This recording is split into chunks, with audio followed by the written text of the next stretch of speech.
Good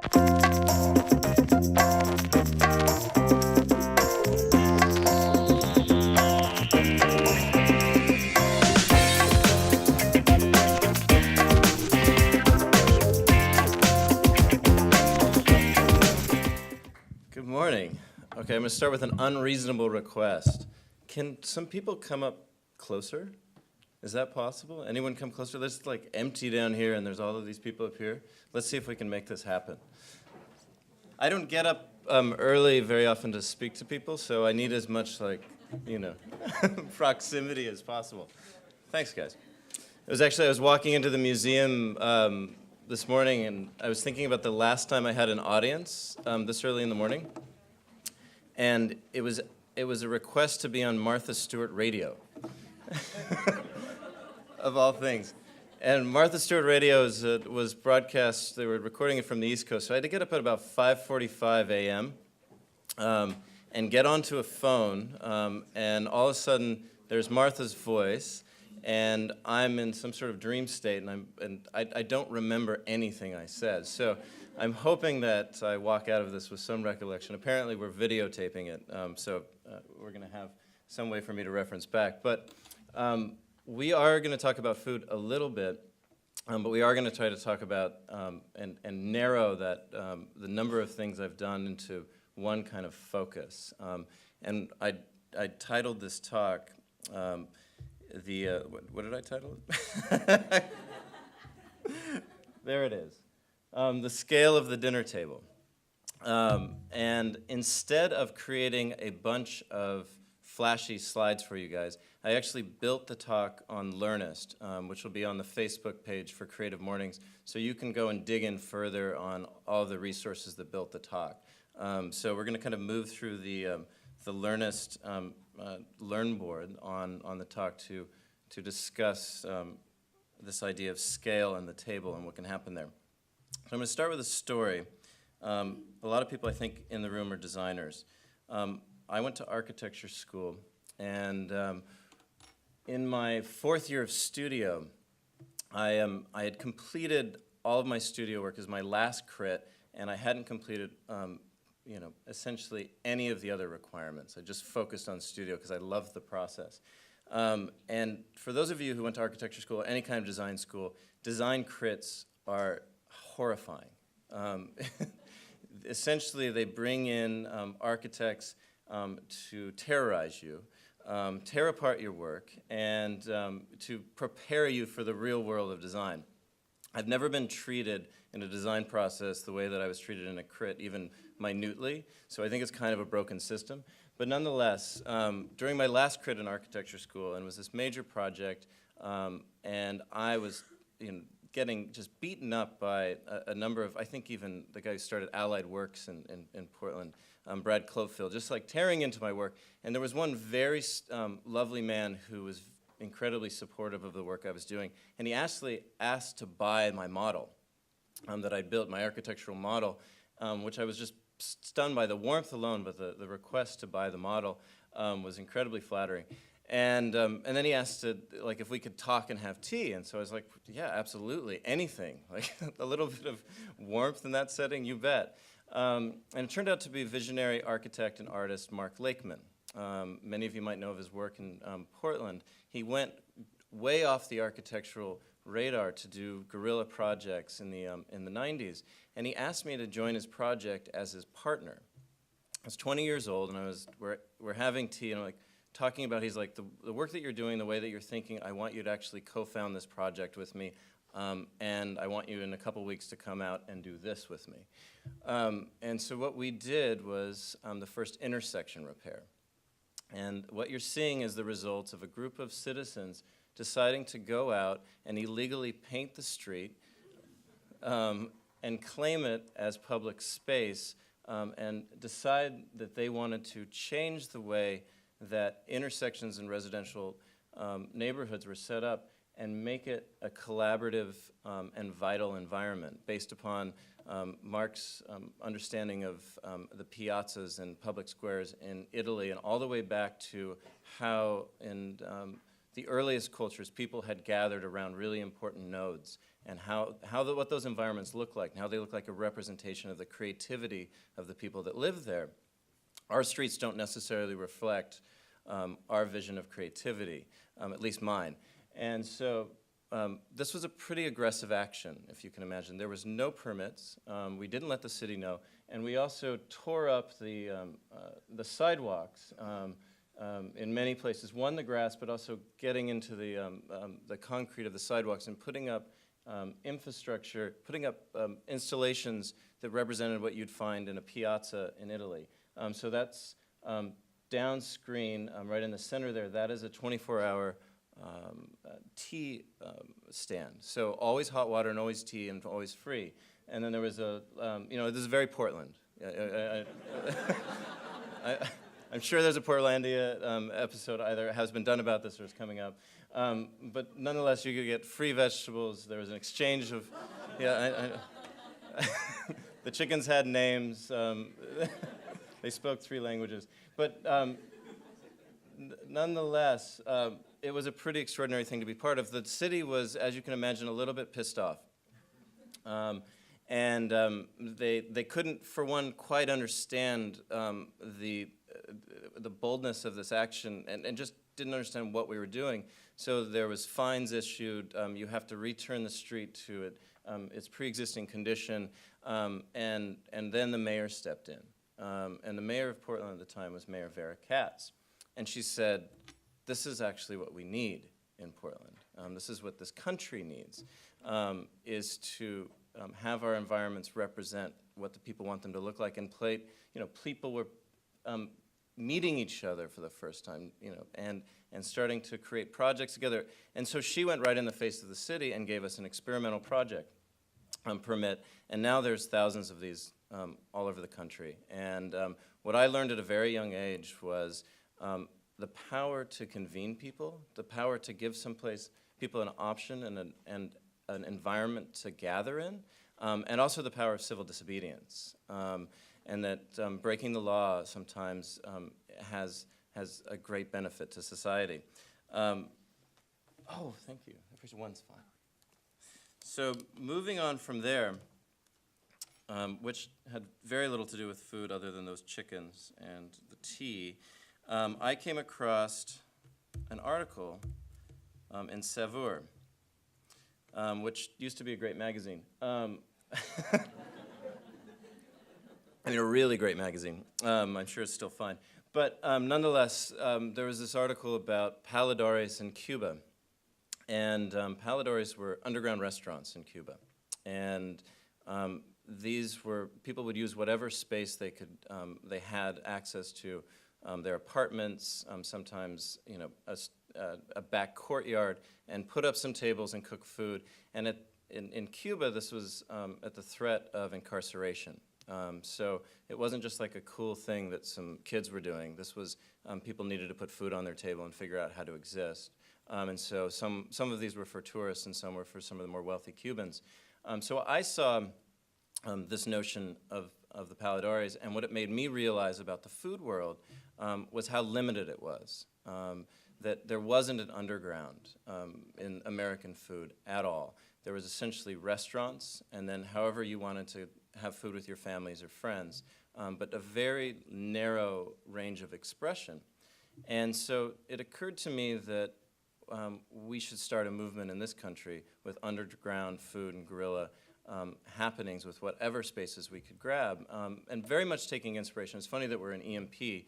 It's very much taking inspiration from the music, from the punk rock movement, and from the DIY movement, and Malcolm McLaren, and the Sex Pistols, and Fugazi, and that kind of the democratization and the egalitarian moves of punk rock and indie rock were what excited the beginning of what we called Family Supper. So in 2001, I built a table, deciding to leave architecture for a time and realizing that in many ways the table is architecture. And there's an argument for it being the first architecture. Shelter, to some extent, we had figured out. There's caves, there's things like that, but the first intentional environment I would argue, where humans came together and created space and gathered is when we cooked and ate together. And there's a lot of things that happened genetically when we started to concentrate food. It's what some people think is the missing link between human and ape. We actually got big brains and lost these huge bellies. Apes, I think, chimpanzees chew 7 hours a day. Does anyone guess how many minutes or hours we chew a day? It's 24 minutes. So we went from chewing 7 hours a day to 24 minutes a day. And one of the things we got in that process was the ability to communicate at the level that we communicate, and we get the table. So it's like, well, if I'm going to be an architect, maybe the most accessible and exciting space I could work is actually the table. Anybody can create a table, and everybody eats to some extent. And so, oh wow, sorry, I didn't realize we had this. So we decided to turn our living room into one of these palidares. And so took some hollow core doors and created a table that I could put together alone in about 5 minutes and would disappear. And we started having these dinners with the notion of it being creating as loud of a story as possible about it. I wasn't concerned, because of my experience with the city, I was pretty emboldened. And I knew that the bureaucracy that was governing food would have a lot harder time even perceiving what we were doing in our living room than they were with something as obvious as the intersection repair. So we made as much noise as possible about our underground supper, even though it wasn't open to everybody. It was you had to have a referral from a friend, had to bring you. But within about 3 months, there was international stories. It was on cover of New York Times dining section, and the reason for that was so that people would see this as an option and start to create these underground restaurants or whatever they could possibly think of around food and conviviality in their spaces, giving them access. So that was pretty thrilling, and this was when I was about 24, to see this idea take root. And now, this just came out, the New Yorker, as soon as the New Yorker decides that something's happened, I guess it's real in some sense in this country. It took them about 10 years, but it's around the world, cooks are starting to. It's like, come on, guys. That happened a long time ago. And I was really interested in this notion of ritual and getting back to scale. Architects deal with scale. We draw things at scale. We think about, if you're thinking about if you're an architect that works in technology, you're thinking about the scalability of your ideas or your engineering. So designers and architects deal with scale. I was starting to think about scale in a slightly different way. How can you scale ritual?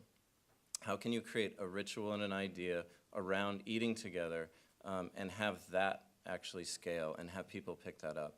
Kind of some of the inspirations on the grand scale. I was looking at,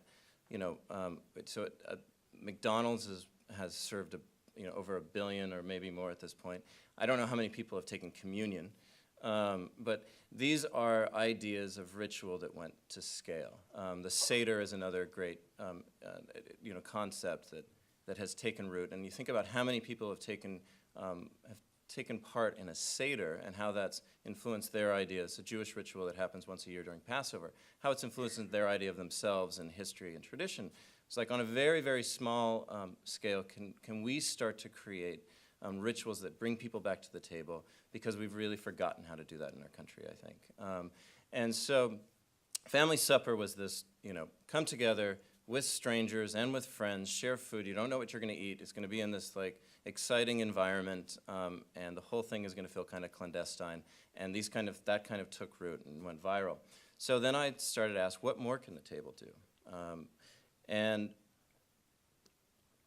one of the former editors of The Stranger, founders of Nest Magazine, and founder of Clear Cut Press, and an extraordinary writer, Matthew Stadler, who's been a stalwart in the Northwest for a long time, came to me and he said, I want to be, at this point we had restaurants in Portland. It's like, I want to be the writer in residence for your restaurant group. And one of the things I was like, well, sure, I don't know what the hell that is, but yes, come. And let's work together. And so we started to reconsider this basic ritual of family supper, and he started to manipulate it, which I was really resistant to, because I was excited that we had established a kind of a very joyous way and a kind of seemingly new but very old way for people to come together and to commune and create community around food and culture. And everybody wanted like political reasons for, to have a dinner or these other, and I was like, no. But then Matthew said, let's create dinners that actually publish books. And I was like, well, that's weird. That's a truly bizarre idea, yes. And so we started a series where we commissioned small books, chapbooks, to be published. And Wayne Constable, great writer, came down. Even Gore Vidal came and published a small piece with us. And that series created a big book called The Back Room. And for me, it was exciting to see, again, how can this notion of coming together extend beyond this very finite space of a table? How can it go beyond the edges, and in what interesting ways? And so we started playing around with that. After Matthew and I stopped working together, Chase Jarvis and I started working together, and I brought this idea to Chase, and I said, well, what can the table inspire music? Can we invite musicians together and and just put a table of musicians together and let them know that this musical tradition that they've dedicated their life to actually comes from food to some extent. So song comes from prayer. Prayer definitely began with a request for water and food. Correct me if you think I'm wrong. But nonetheless, I was like, here's this great genealogy, and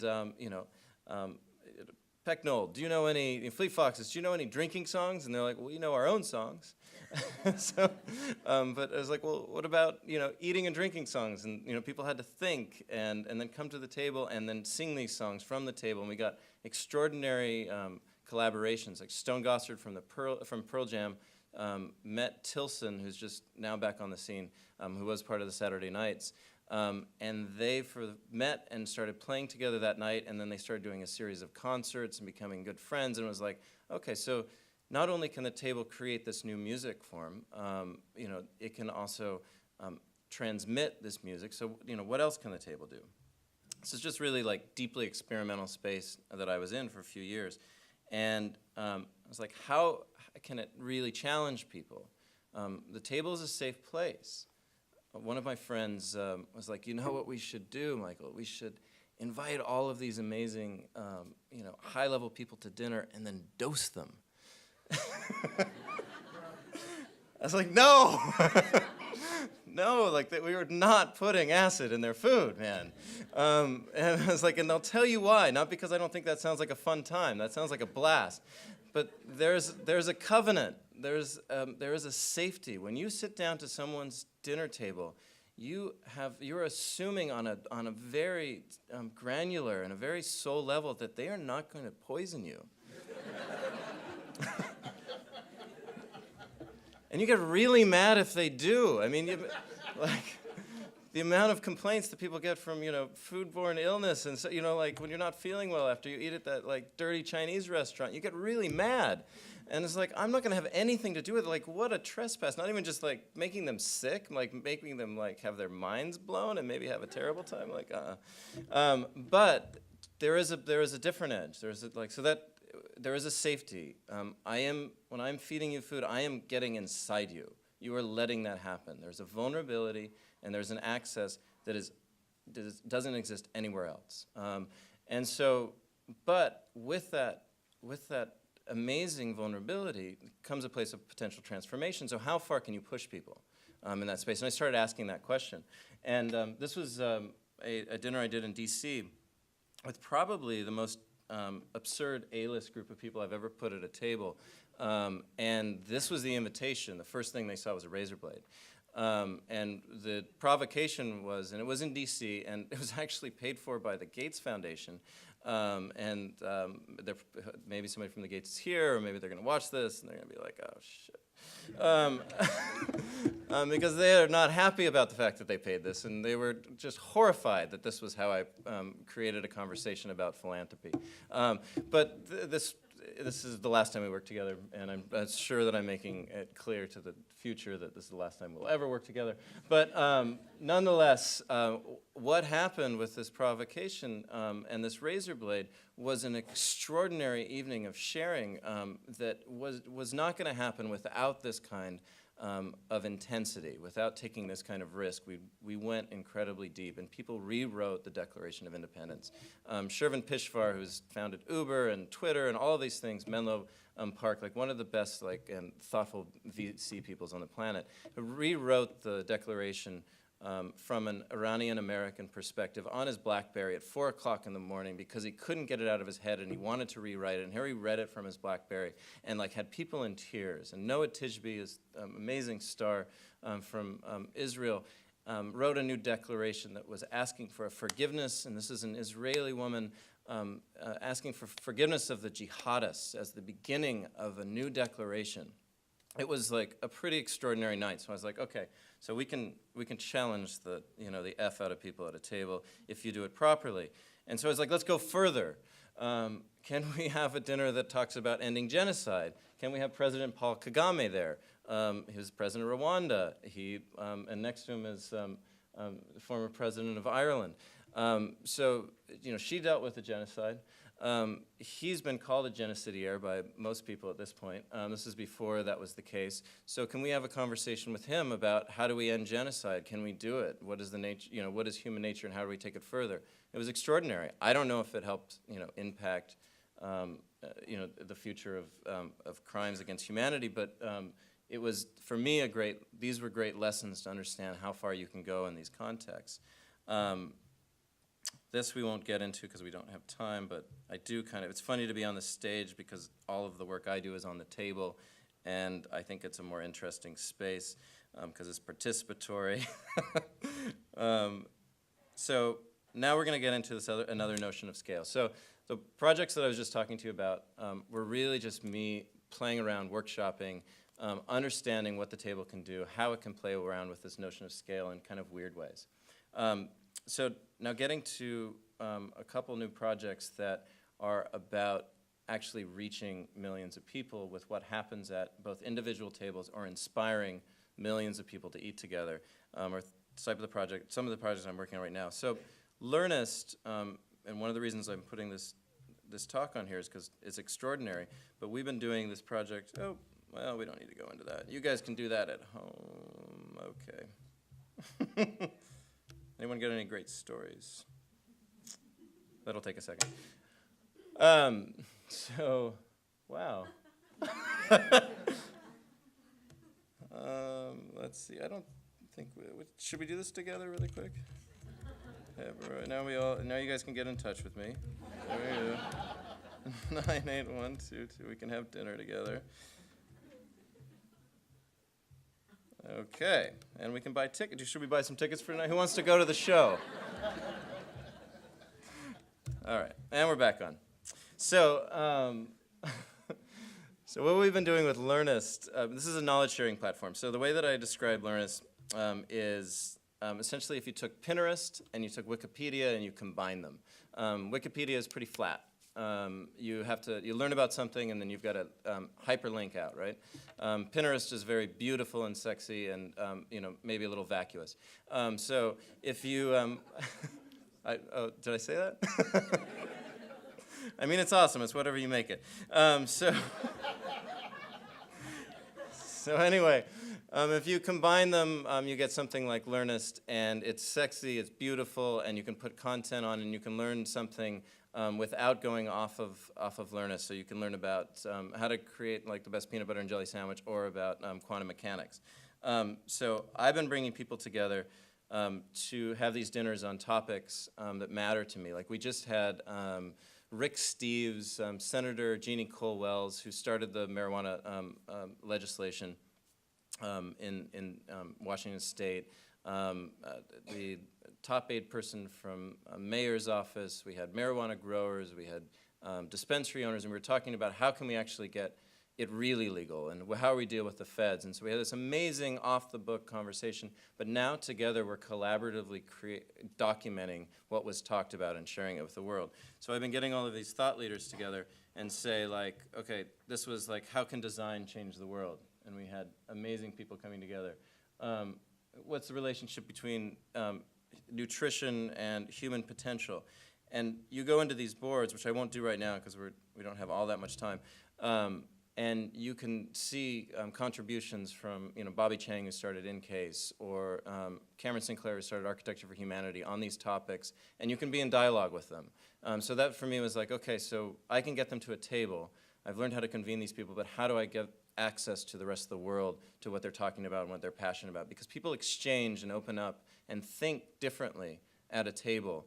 There's a bunch of mirror neurons going on in your brain, and with the neuroscience of your physiology that like create connections and synapses to fire that aren't going to happen in very many other places. They're not going to happen in a classroom. They're not going to happen in a meeting necessarily. When you have people en masse doing the same object, like eating together, all of this stuff happens with our neurology. That's awesome. So that's one example. We're going to get to the really fun example.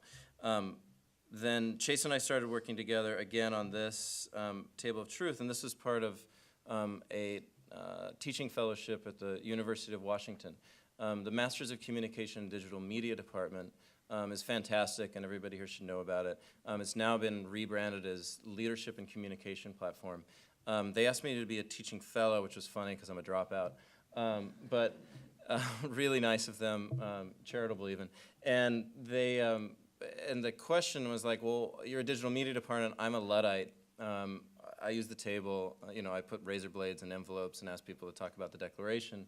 Like, why would you want me to come? And essentially to ask this impossible question of how can the table scale, and how can digital media and an embodied human experience like eating together have a life together. And so we started to think about just that. Like most digital products that we design are designed to create more digital experience.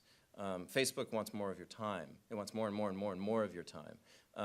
So I was like, well, what about creating digital products that inspire human experience, powerful human experience, that then maybe bring us back to share? And so we started thinking about what that would look like, and one of the first things we built is this Table of Truth. So I see the table in a couple different ways. One thing, like just kind of imagine, because maybe the table's still this, even though I've used it in these weird and maybe interesting ways, it's still like, what is he talking about, the table? So one thing to walk away with, I imagine it like as this magnet. So every day, in some way, whether the table is your car, where 20% of Americans eat one meal a day, or alone in front of the TV, or with your family or with your friends, that table or that implied table draws you in. Food draws you in, and it often draws people together. It's like a big magnet, and it holds us in an embrace. And that might be while we're on the I-5, or that might be like in an amazing conversation with your family. And so it holds us, it has some time with us, and then it releases us back into our lives. It's a pretty extraordinary tidal phenomenon that happens 1 to 3 times a day for most humans on the planet. So how do we do it better? But also, the other thing that I realized was the table's the first internet. It is through that power of bringing people together, an inspiring story, and holding people there, and then transmitting story. So the reason why we have Homeric poetry is because people ate together, and they had these incredible memories and these also devices to remember that the son of Agamemnon was related to, I don't know who he's related to, but you know what I mean, if we all read that. There was these extraordinary devices that used to happen at the table so we could remember. And there's a long list of things, the Greek symposiums, the lunar men, Gertrude Stein's salons, all of these things that happened at the table. Every time we've had a technological advancement, we've essentially gone further from the table. We've lost the memory, we've lost some of the skill, we've lost some of the rituals.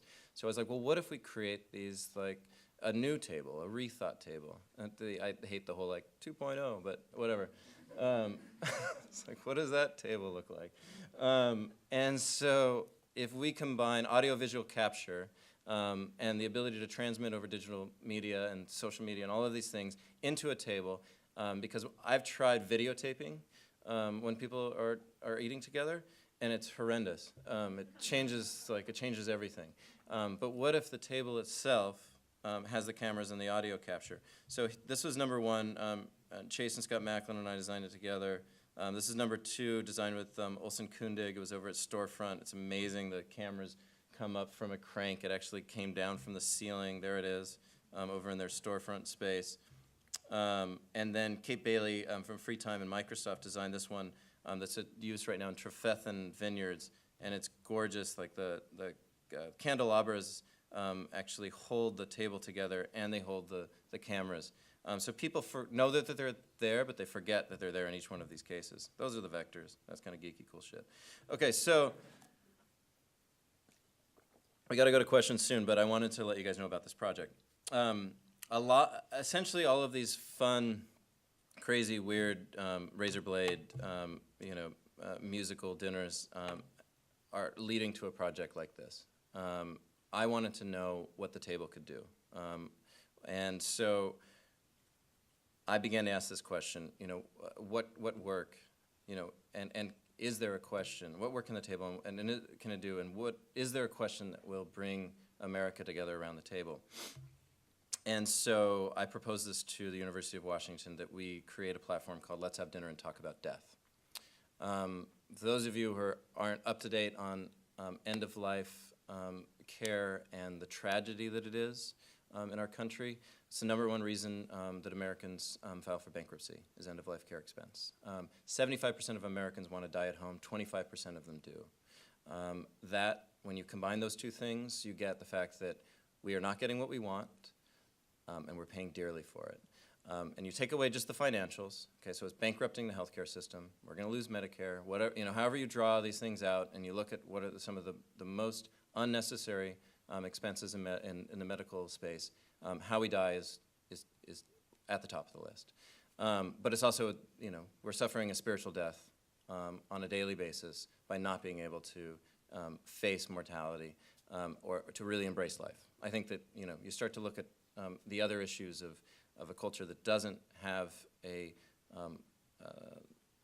comfortable, a thoughtful relationship with end of life. I think you get a lot of things like Botox, et cetera. Anyway, that being said, I was like, let's see if we can have America have a conversation about how we die. Because one of the things that's missing from end-of-life care is the ability to talk about it. If your father gets ill and is all of a sudden unconscious and you don't know how he wants to spend his last days, the system will put everything in place to keep him alive as long as possible until you say no. And if you don't know that your father didn't want those things, that wanted to die in hospice for a peaceful way without tubes everywhere, and a huge strain on the system and the emotional system of family, if you don't have that conversation, you're not going to know.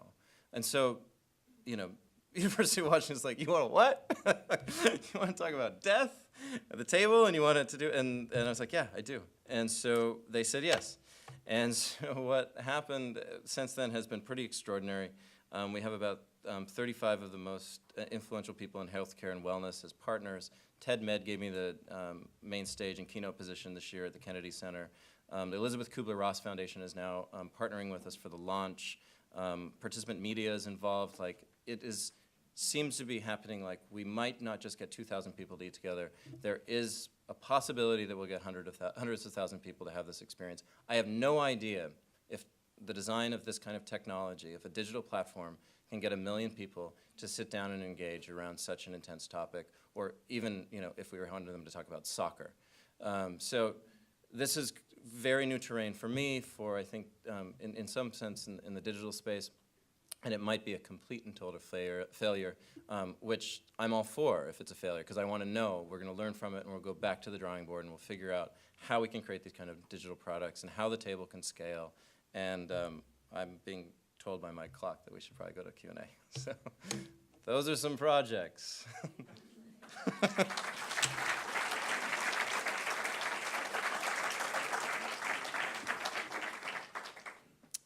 Questions? So the death over dinner, is it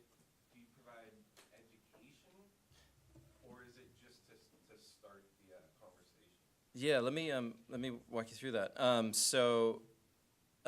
Design firm Civilization. If you guys don't know Civilization, Michael Ellsworth and that team there doing some of the best work in Seattle / the country. Check out their work.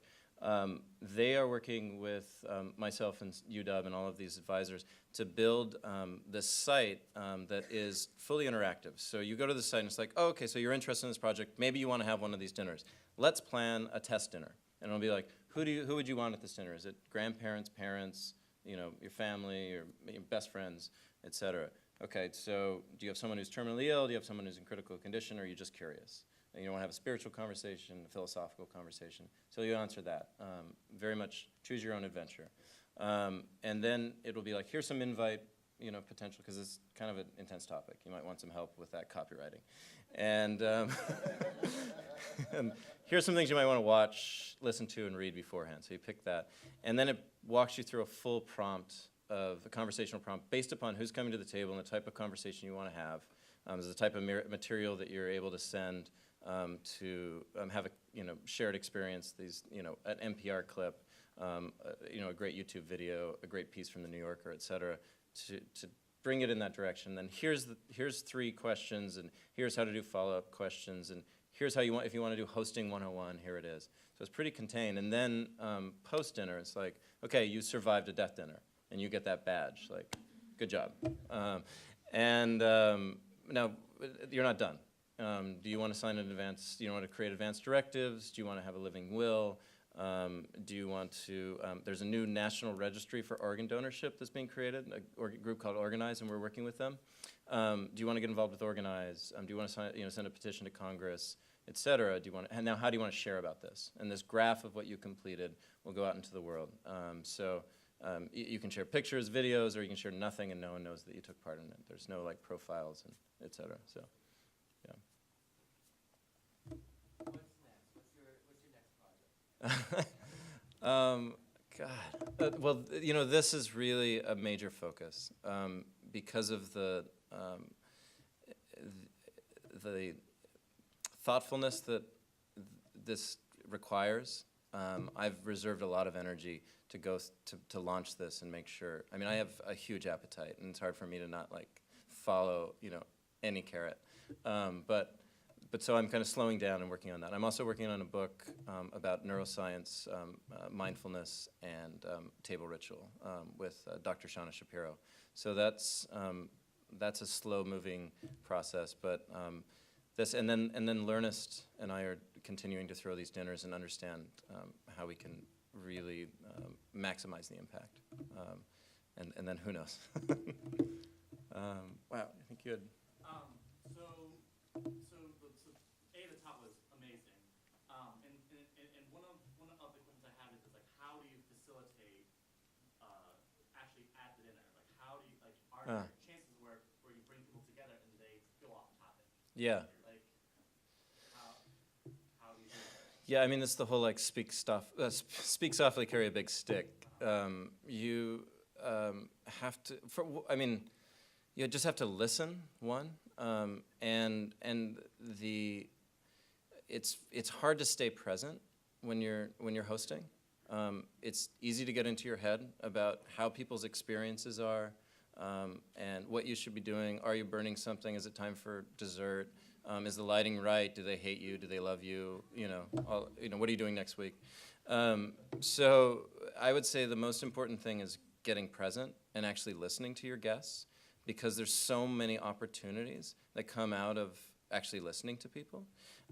And it doesn't end up having to then be interrupting. So if somebody seems like they're going off topic, and be like, oh, what you're saying is amazing, and. But if you don't listen and have a way to get into what someone's saying, and sometimes, you just have to take the talking stick away. So if you're.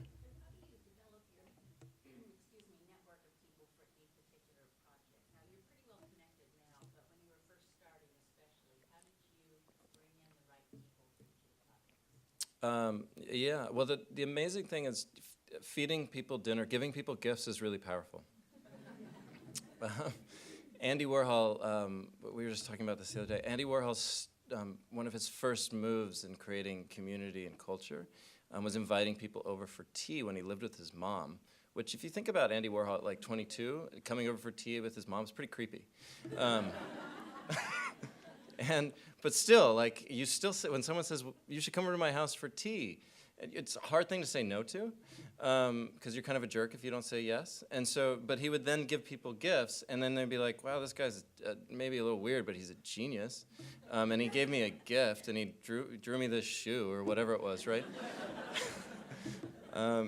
So I like to manipulate people by feeding them. But it's really, and then once somebody is in, gets what I'm doing, and we've had this shared experience, then I lean on my network to create other networks. Like, who should I have at this dinner? And then the introductions. Getting the people in your network to make powerful introductions for you, and not just like, hey, intro, you guys are great, make out. Like, really, this person's doing extraordinary work. You have to kind of cultivate both in your friends and yourself, and that comes from creating introductions. So it's very karmic. So I create introductions for people all the time, and then they happen for me, and so that kind of trust. I have no idea who's had their hand up for the longest. Over there. What's the best meal you've ever cooked at a Oh God, the best meal. I really have no idea. Does anyone do they pay more attention to the food or, the conversation? Well, people say that they like the way I cook, which is nice, but I really kind of, I think that food is, it has to be really high quality, but I don't think food's very important. I think it's a Trojan horse. We pay a lot of attention to food right now. This country fetishizes the hell out of food. And I think it's gotten to the point of being unhealthy. So, making great food is really simple. It's really, really not that hard. There's such high quality information out there. Anyone in this room can have, you're probably already good cooks, but you can be a great cook in 6 months. You put your time to it. You put your mind to it. So I stopped using menus, and I never really use recipes. And one of the reasons why I don't write menus, and it's sometimes really challenging, like when I was doing the dinner with President Kagame, it was for his Clinton Global Initiative, and they're like, "What's the menu?" And I was like, "I don't write menus." Like, excuse me. This is for Clinton Global Initiative. And I was like, because what I like to do is just go see what's fresh, what's amazing, buy the food, and when I have a menu sitting in front of me, I have a set of tasks that I have to complete, and if my job is to get as present as possible and to be as open and generous and listen as well as I possibly can in these gatherings, and I'm just going through a checklist, the whole vibe is wrong. So I actually don't know the menu or what I'm serving until 5 minutes before it ends up on the platters. I just essentially cook the food along and have some wine and enjoy myself to the point where I'm in a great space. But the Kagame thing was pretty funny. He had an official taster. Speaking of poisoning people, this was actually a legitimate concern in Rwanda. And so there was a guy positioned in the kitchen all day tasting everything, and it was like, oh, he's my personal chef. It's like, no. So he had to eat everything before the president, which was kind of funny. Right up there in the middle. Just curious, you're good about asking important questions, I think. And is there anything that you don't encroach on? Is there any questions that you won't ask? And what would it be? Wow. I think that there's certain things that are productive at the table and certain things that aren't.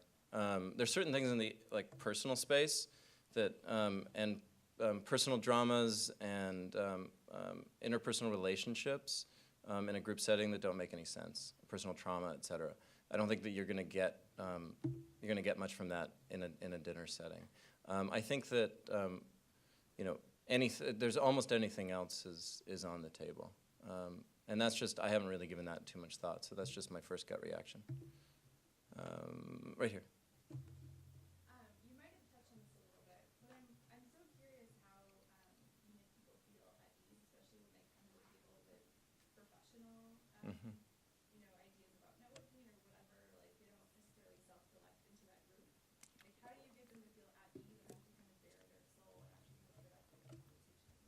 Yeah, I think the trick there, and we learned it early with Family Supper, the more organized and the more formal your engagement, the more formal people are going to be. So there's a couple things that work really well, and I just actually had this realization. So the proximity of the dinner table to the kitchen is also the proximity you're going to have having a great open experience at the table. So what we did is we moved the table as far as possible as we could from the kitchen, right? And we got all of these people to, wear penguin suits to bring us food from the kitchen, which is just like, is crazy. Like, it's food, it's the kitchen, it's exciting. People want to see that, they want to smell it. Like the biggest aperitivo or dinner appetizer is just scent. And so we separated all of these things. And so if you bring them together, like the best thing is like the kitchen is like part of the table. So that's one. The other thing, and any kind of level of formality will influence the gathering. The other thing that people would think is counterintuitive is chaos is really effective. It's great. Like, there's this great book, A Paradise Built in Hell by Rebecca Solnit, and people are great in crisis. Human beings, like, they're not great when they have a lot of money and a lot of power. We know this. But when they're in crisis is when you see people's true nature. And so I try to create a little bit of crisis around each one of these dinners. So when people come in and it's like I was doing this dinner that I think, what is the Lynn Rosetta Casper show or something? Right, it's on NPR. And they were recording it for that show. I can't remember what it's called. But it's the big NPR food show. And a Splendid Table, is it? Yeah, okay. And so the guests started arriving, and the producer was like, "Where's Michael?" And he's like, "Oh, he's in the shower." And like came out and like I was like, the producer's like, you just took a shower when the guests arrived? I was like, yeah, because if they arrive and they're like the host in the shower, they're gonna chill. Like, they're gonna have a good time. And so it's counterintuitive, but it works. Up in the back.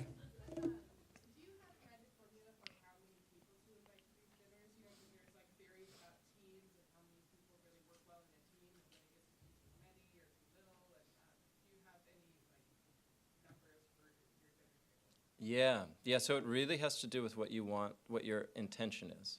And I think that that's an important thing in anything in the world, but also especially with it when you're putting together a dinner, is remembering your intention. Actually, the person I'm writing the book with, Shauna, she has 3 things that you should do before speaking, and one of them, I'm not going to tell you the other 2 because it's secret sauce, but one of them is remembering your intention. So before all you guys arrived, I was sitting in the back and meditating a little bit, and I was like, why am I here talking to this group of people? And it's because I care about these ideas, and I want to see the world look like this, where people come together passionately around food. So thinking about your intention for the dinner. Are you trying just to have a big, festive, fun dinner? Or you want, a kind of spectacle-driven dinner, which is great, like a banquet, like, tons of fun, like people stay late, it goes crazy, there's music, like, okay, so that can be like 30, 40, 50, 60, 70, right? No problem. If you want to have a discourse-based dinner where it's not just some talking heads that go around, because, you've got 25 people at the table and you do introductions and the dinner's over. Because people really like to hear themselves talk. But if you really want to have a conversation and go deep, you probably want to be in between 8 and about 16 people. And the reason is sometimes it can feel a little bit uncomfortable, too intimate if you're hitting a hard issue below like 8. And then beyond that, it just gets unwieldy. And it also depends on what kind of moderator you are. I'm going to take one more question back there. Yeah, go for it. Yeah, so what do you do with the media that you actually collect? Well, that's a great question because I have a little outro for you guys, a little treat. So here's one example. This was, you guys are familiar with Macklemore probably. Exactly. So this guy, it was funny, we did, Chase and I, Jarvis and I, when we were doing the Songs for Eating Drinking, we did a hip hop dinner. It was put together. It was Blue Scholars and Chase and I put together the list, and we had Vita D and like all of these amazing stalwarts of the scene, and we were like, should we invite Ben? Like he's coming out. Like he's got some talent. Yeah, I mean I think Macklemore will be. Yeah, let's invite. Are you sure? Yeah, let's totally invite him. He's a great guy. So. But it was a question, and all due respect, Ben is phenomenal. So here's the first time. You guys know the song Wings? Like it was the NBA All-Star game. There was some controversy because he changed the lyrics, but it was the theme song. So this has like become a major song for him. This is the first time he's ever read it in public, and he actually has well, you'll see. I'm going to play this, and then I'll be around if you guys want to talk more. Might have to look at a piece of paper to remember this, but that's okay. That's okay.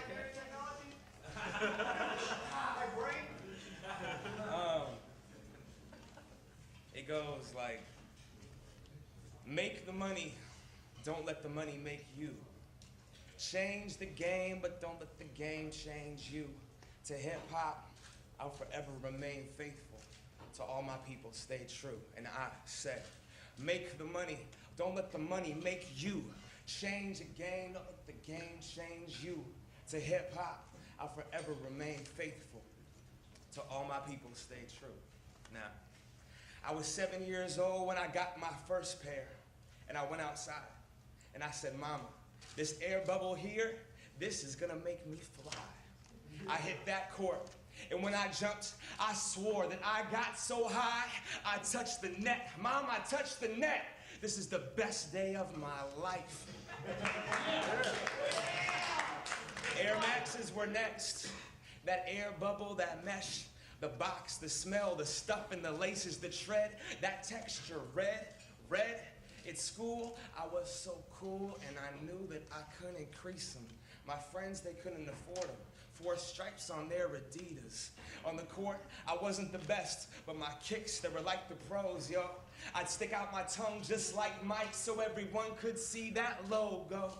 Nike Air Flight book bag, my godfather bought me, that was so dope. Then my friend Carlos's brother got murdered for his 4s. Whoa. He just wanted a jump shot. They wanted a starter coat, though. Didn't want to get caught rocking one of those round Genesee Park and Othello. You get clowned for those pro wings with the Velcro. Those were not tight. I was trying to fly without leaving the ground because I wanted to be like Mike, right? That was my role model. I wanted to be him. I wanted to be that guy. I wanted to get rim. I wanted to be cool, and I wanted to fit in. I wanted what he had. America, it begins.